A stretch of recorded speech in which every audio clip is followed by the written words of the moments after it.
conversation with current Maricopa County Sheriff Paul Penzone. Sheriff Penzone, thank you so much for joining us this morning, the day after this primary election, 4 years in office to reflect on MCSO and your efforts to change the culture within that law enforcement agency. So as you look back at this time and consider ahead to November, what are you most proud of? Well, first of all, thanks for allowing me on this morning, Olivia. It's nice to see you. I would say the number one thing is stability. You know, everyone in the community, when they see law enforcement, they need to know there's going to be consistency.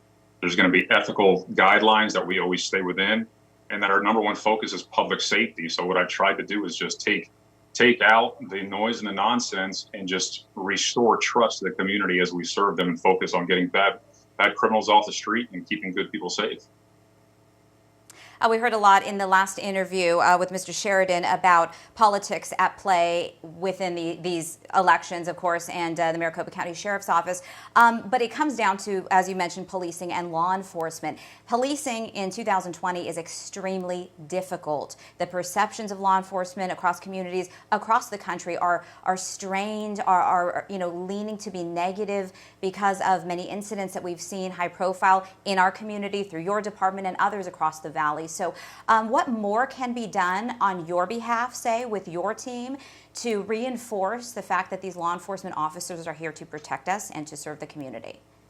Well, community members yearn for transparency. You know, as humans, it's just our nature to be very forgiving when we understand the complexities, the difficulties of a job such as policing.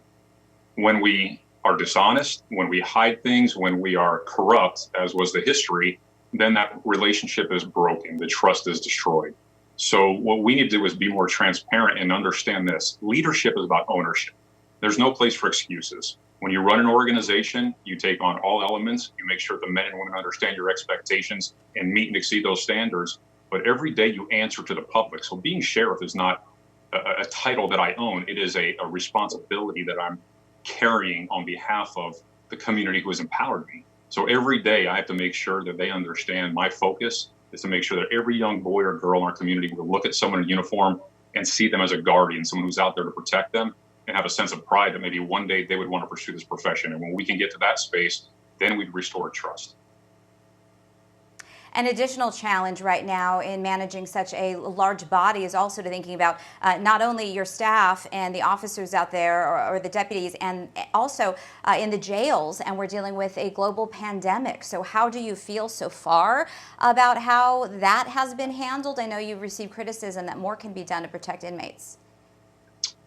No, absolutely. I mean, if there are resources out there and there are ways to keep people protected from COVID, please, let me know. But we're a reflection of what's going on throughout the world right now. We have done everything we can to get as much PPE gear in place. We've gone to adjusted schedules. We've tried to isolate. We've reduced the jail population by just asking that nonviolent misdemeanors not be booked during this time. And our jail population went from 7,500 to about 4,500.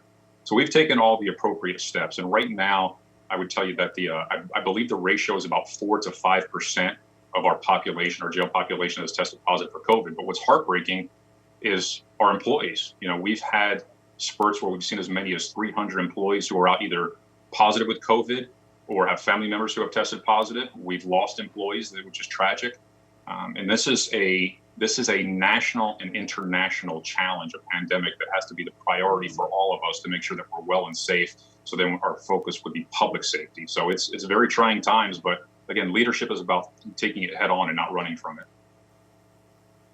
Sheriff, as we wrap up, I imagine after your victory 4 years ago, you never imagined that you would actually potentially be running against Joe Arpaio again and see his name on the ballot. What are your final thoughts and reflections on potentially that pairing again?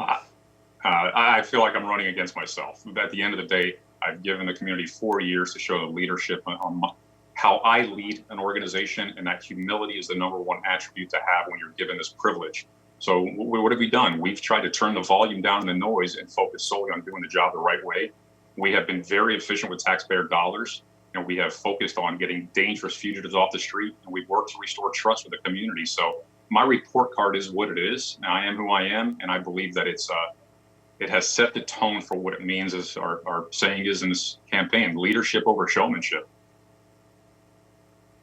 Sheriff Penzone, thank you so much for your time today. Appreciate it. Nice Thanks, to see Olivia. you, You have a great even day. virtually.